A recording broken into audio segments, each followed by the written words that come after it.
Today I'm going to talk a little bit about how I make the watercolor medium that I use to make my handmade watercolors. The watercolor medium that you use to make your paints with needs to do two main things, and the first one is to stick your pigment particles to whatever you're painting on, and in this case, or in my case, it's usually paper.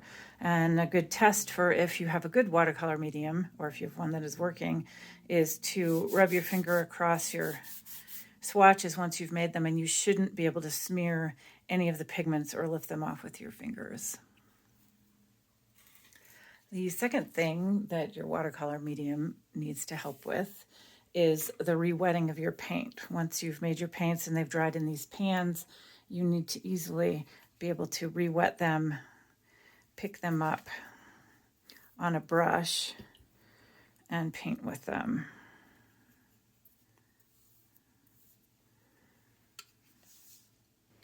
There are a lot of people who make handmade watercolors and make their own medium. I am just going to show you how I make mine.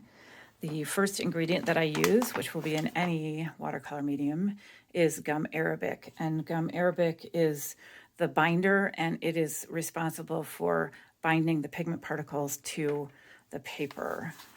The second two ingredients that I use are honey and glycerin. Obviously, grocery store and any pharmacy, you can find this. Both of these help with re-wetting and picking the paint back up out of your half pans and palette after it's dry.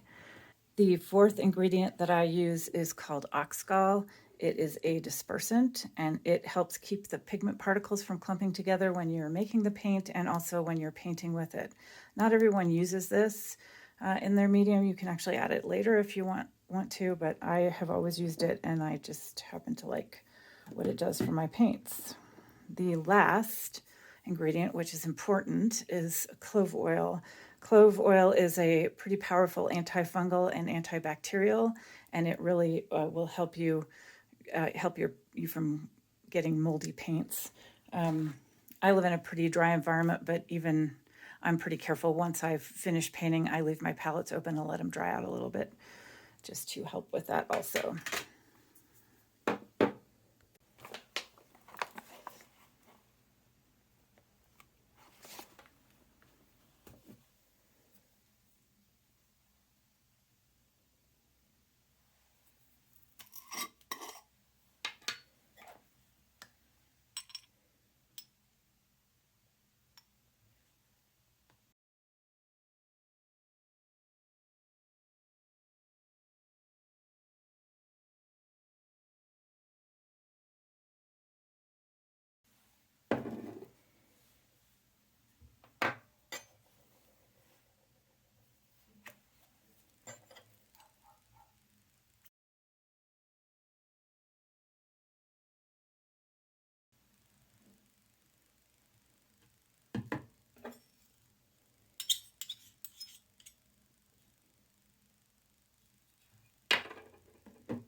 So I have a description of how I do this on my website. I don't normally make up the gum arabic solution and then add the 3.5 tablespoons. I usually just add the dried gum arabic to this container with distilled water and then mix in the rest of the ingredients. But it was easier showing you with the solution. There's a recipe of how much of each that I add on my website if you want to do it that way. I do keep a small amount of gum arabic solution in my refrigerator with a drop of clove oil in it because it is what I use when I make ink. You just add a drop or two of gum arabic to your ink, and that's what helps stick it to the paper. This will last for a long time in the fridge. I made this watercolor medium up last year, and it's been in the fridge since then, and it is just fine as long as it's got the clove oil in it and you keep it in the fridge. You're good to go for a long time. This is ready to go because I used the gum arabic solution. I was able to just shake it and it's ready. If you put the gum arabic powder in here, it will take overnight for everything to dissolve and mix together. All right, so let's make some paint.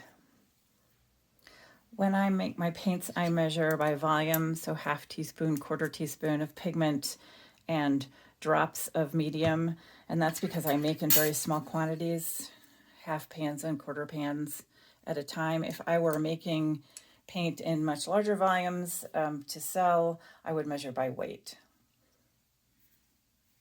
So today we're going to use a really lovely dark red ochre that I got from Carolyn Ross. And I always start when I'm working with a new paint, I start with 1/2 teaspoon of pigment and 30 drops of my binder. And I know that that will make about a 1/2 pan of paint. Now every pigment is different, so this pigment may take more drops or fewer drops. I won't know until I test it out. The other thing you need to be aware of is that depending on what size dropper you have, the drops actually from this one are bigger than the drops from this one. So you just have to stick with, the same equipment, figure out what works for you and go with that. All right, so we're going to grab 1/2 teaspoon of this pigment.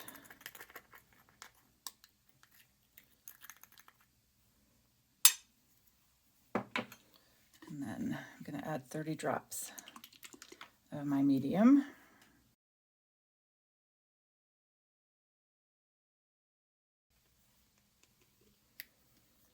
And then I always use some distilled water.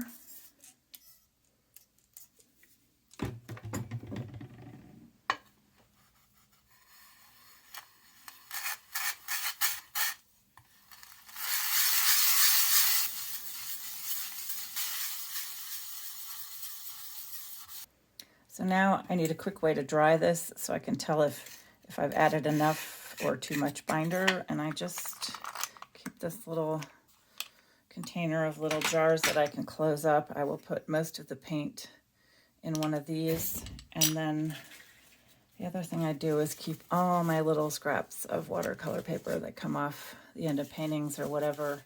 And I will just dot the paint on the paper because it'll dry faster that way than it will in one of these pans. And I'll be able to tell, in a couple of hours if it looks like I'm going to need to add a little bit more binder or add a little more pigment to this. I just keep little notes about all of them. So that's what I'm going to do here. Just going to drop a little dab on that, let that dry, and then test it.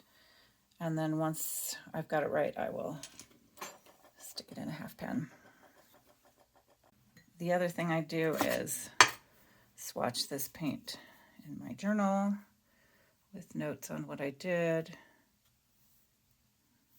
And then I'll add notes if I need to change the amount of binder or medium that I used. The other thing I do with the pigments that are particularly precious to me, meaning I don't have very much of them, is that you'll notice there's always stuff stuck to your palette when you're done. And so I actually rinse this off and then drip it into one of these little jars, and I save them as pigment inks. So the pigment will sink to the bottom, but if you shake them up, you can actually use them with a dip pen or a paintbrush. I just put a little extra clove oil and some gum arabic in this, and I can use these too.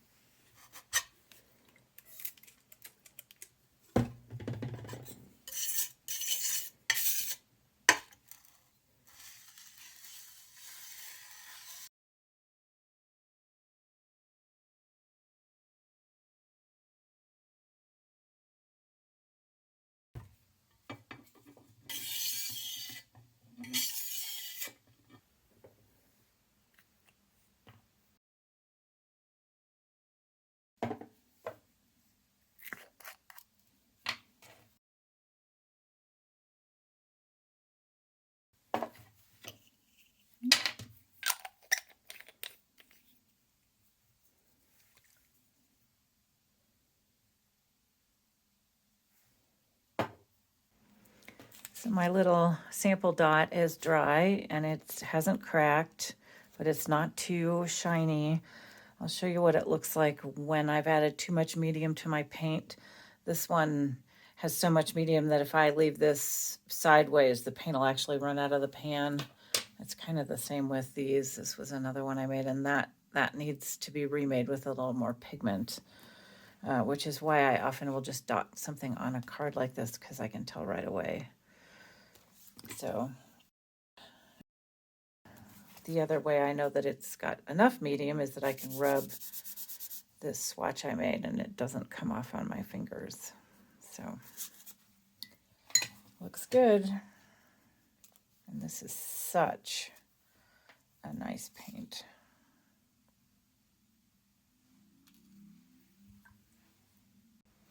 Hope you enjoyed this video on making your own watercolor medium, and thank you for joining me.